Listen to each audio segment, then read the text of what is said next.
Taste and see. Food is often the topic of books, usually in a multitude of colourful cookery books with tempting recipes to read and savour, though rarely to actually cook.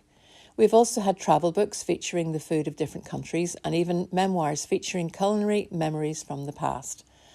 My Family and Other Rock Stars is a recent one by Tiffany Murray. It includes recipes which her mother made for the many rock stars who came to the famous recording studios at Rockfield, from Freddie Mercury to David Bowie.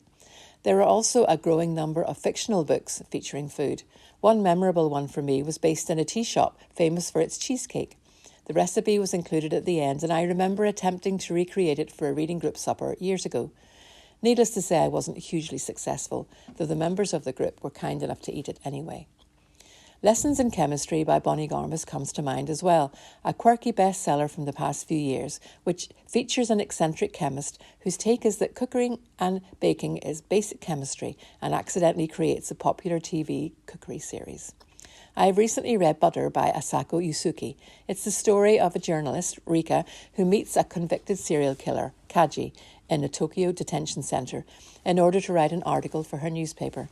It takes a long time for Rika to win the confidence of gourmet cook Kaji and involves a few lessons in discerning and appreciating tastes as Kaji sets culinary challenges for Rika.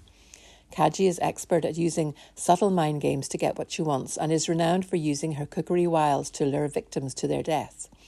She begins to use the same tactics on Rika, throwing her whole life into uproar.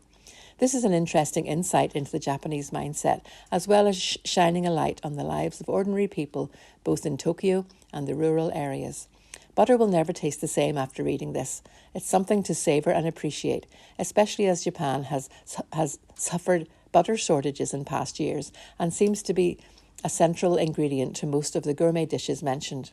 I think I would have enjoyed the book more if I had been more familiar with the Japanese dishes which were being described. But it was intriguing and quite different from any other book I've read recently.